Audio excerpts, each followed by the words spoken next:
आज हम आप सभी को मिलाने वाले हैं HD 3385 जो कि गेहूं की बहुत चर्चित वैरायटी है। तो किसानों के बीच में इसके बारे में कुछ मिसकम्युनिकेशन ना हो, इसके लिए जो HD 3385 की पूरी टीम है उससे हम जानेंगे कि इस वैरायटी में क्या खासियत है, क्या इसके प्लस पॉइंट है और कौन कौन से क्षेत्र में इस वैरायटी को लगाया जा सकता है। तो सबसे पहले हम सर का नाम, परिचय, सारी चीजें हम आपको बताना चाहेंगे। मैं डॉक्टर राजवीर यादव, मैं IRI में कार्यरत हूँ, प्रिंसिपल साइंटिस्ट के मेरा डेजिग्नेशन है और वीट में नई वैरायटियां विकसित करना मेरा काम है।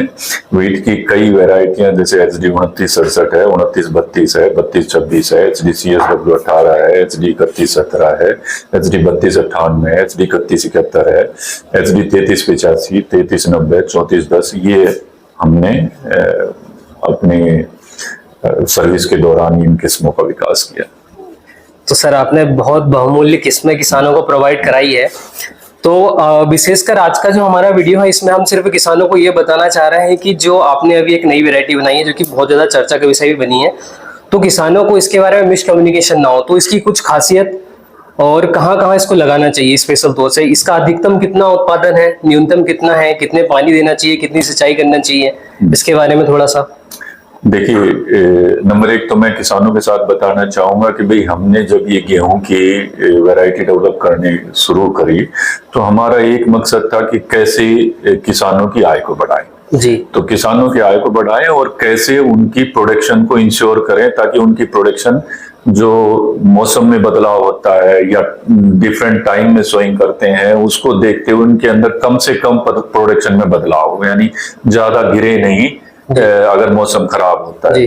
तो इस पे हम काफी दिनों से प्रयास कर रहे हैं कि कैसे हम यूं कहें कि भाई खराब मौसम में पैदा ज्यादा ना गिरे और अच्छे मौसम में अच्छी पैदा आ जाए।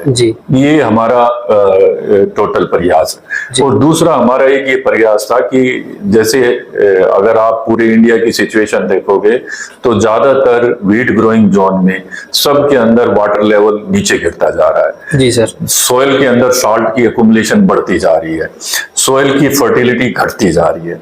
तो ये सब चीजें हैं जो वीट की प्रोडक्शन को चैलेंज कर रहे हैं बार बार। और आप ये देखोगे कि पिछले 4-5 सालों में बहुत प्रोडक्शन में उठापटक है। किसी साल बहुत अच्छी पैदा होती है, किसी साल बिल्कुल। इस बार देखोगे तो ज्यादातर उत्तर प्रदेश में, हरियाणा में, पंजाब में, बिहार के अंदर प्रोडक्शन बहुत अच्छी रही है गेहूं की, लेकिन उसी टाइम पे MP के अंदर प्रोडक्शन बहुत कम रही है। जैसे कि मैं खुद भी सर MP से हूँ, तो इस वर्ष जो हमने देखा है MP में लगभग गेहूं का जो प्रोडक्शन है 50% डाउन हुआ है। क्योंकि मैं खुद भी एक फार्मर हूँ। मैं ये मानता हूँ कि आपको ज्यादा पता होगा, पर मैंने जिन लोगों से फीडबैक लिया है ज्यादातर लोग बाग 20 से 30% प्रोडक्शन कम बताते हैं कि हमारे यहाँ इतनी प्रोडक्शन कम रही है। तो वो कुछ कारण है मौसम के जिसकी वजह से उनकी प्रोडक्शन, वो ऐसा नहीं है कि सोयल के अंदर फर्टिलिटी में इतना बदलाव हो जाएगा, लोगों की एग्रोनॉमी में बदलाव हो जाएगा या वेराइटी सडनली चेंज हो गई। ये कोई फैक्टर नहीं हो सकता एक साल में, वो सिर्फ कारण मौसम है। तो हम इन सब चीजों को ध्यान में रखते हुए किस्में विकसित करते हैं, यानी 3 मेन चीजें, गेहूं की पैदावार बढ़े और गेहूं की मौसम के प्रतिकूल होने पे ज्यादा पैदावार गिरे नहीं। मैं नहीं कहता कि भाई ये बिल्कुल नहीं गिरेगी, गिरेगी बट ज्यादा ना गिरे। और तीसरी, किसानों की आय बढ़े। तो हम 3 ही मुख्य काम, तो इसी के उसके अंदर हमने HD 3385 का विकास किया था। तो जब हमने पिछले 10-15 सालों से कंटिन्यूअसली यूं लगाई है कि भाई पिछले 2006 से हम कंटिन्यूअसली इस बात पे शोध कर रहे हैं कि क्या कारण है जिससे गेहूं की पैदा बढ़ती है, क्या कारण है जिसकी वजह से गेहूं की पैदा घटती है। तो हमने पाया कि जो गेहूं की पैदावार बढ़ रही है उसमें एक मुख्य कारण है कि गेहूं कितनी टाइम तक खेत में रहता है। ठीक है, तो जितना लंबा ड्यूरेशन मिलेगा, यानी जैसे अगर हम कंपेयर करें, बहुत बार जैसे पत्रकार बंधु भी या जिन लोगों को वैज्ञानिक समझ कम है वो लोग भी कहते हैं कि यूरोप में गेहूं की पैदावार 10 टन है, 12 टन है प्रति हेक्टेयर, 120 क्विंटल, 100 क्विंटल, 150 क्विंटल तक का उत्पादन लेते, 160 क्विंटल तक का उनका रिकॉर्ड प्रोडक्शन है। तो वो हम उनके कंपैरिजन में हमारे यहाँ 70 क्विंटल की बात करते हैं, हम ज्यादा से ज्यादा 80 क्विंटल की बात करते हैं। और मैक्सिमम चले जाओ 82 क्विंटल की बात करते हैं, तो हमारी पैदावार में और उनकी पैदावार में डबल का अंतर है जी। तो उसका कारण कुछ नहीं है, वहां पे पूरे साल की फसल होती है। यूरोप के अंदर जिन कंट्री में, खासकर जैसे आपके इंग्लैंड के साथ लगते हुए कंट्रियों में या यूरोप के दूसरे कंट्रियों में, नीदरलैंड वगैरह में, इन सब में आपकी गेहूं की अवधि तकरीबन 280 दिन से लेके 300 दिन तक की, और 300 दिन से भी ऊपर चली जाती है, कई जगह तो 320 दिन की अवधि है, यानी पूरे साल में एक फसल हुई, तो उसी के अकॉर्डिंग पैदावार आती है। तो हमने एक चीज देखी कि भाई आप अवधि को बढ़ा के गेहूं की पैदावार को बढ़ा सकते हो, ठीक है।